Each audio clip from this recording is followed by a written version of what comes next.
Hello friends, આજે આપણી જોડે છે નિકિતાબેન. નિકિતાબેનને સ્નાયુનો દુખાવો છે. એમને બહુ 1.5 મહિનાથી દુખતું હતું. જાણો એમના મોઢે કે એમનો શું એક્સપિરિયન્સ હતો, તમને શું થતું હતું?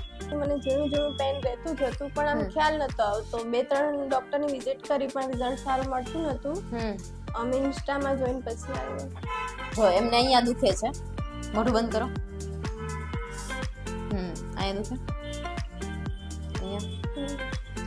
સ્નાયુનો દુખાવો એ મુખ્યત્વે દાંત આડાઅવળા બંધ થતા હોય એના લીધે થતો હોય છે, જેનાથી મસલ ઉપર વધારે જોર પડે છે, એટલે એ મસલ કન્ટિન્યુઅસ પેન કરે છે. પેશન્ટને લાંબા સમયથી દુખાવો હતો, પરંતુ એની કોઈ પ્રોપર ટ્રીટમેન્ટ ના મળી, એટલે એમને રિઝલ્ટ ના મળ્યું. આજે આપણે એમને પ્લેટ બનાવી દઈશું, દાંત ઘસી દઈશું અને લેઝર ટ્રીટમેન્ટ કરશું. એ લેઝર ટ્રીટમેન્ટથી આપણે જે પોઈન્ટ એમના દુખે છે એ પોઈન્ટ ઉપર લેઝર વડે પ્રકાશ પાડશું, જેનાથી એને દુખાવામાં રાહત થઈ જાય.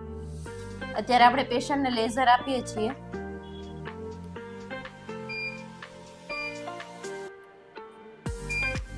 અત્યારે આપણે પેશન્ટને લેઝર આપી દીધું છે. તમને એનાથી કઈ રાહત થઈ? હા, ઘણી બધી થઈ. દુખાવામાં સારું લાગ્યું? હા, સારું.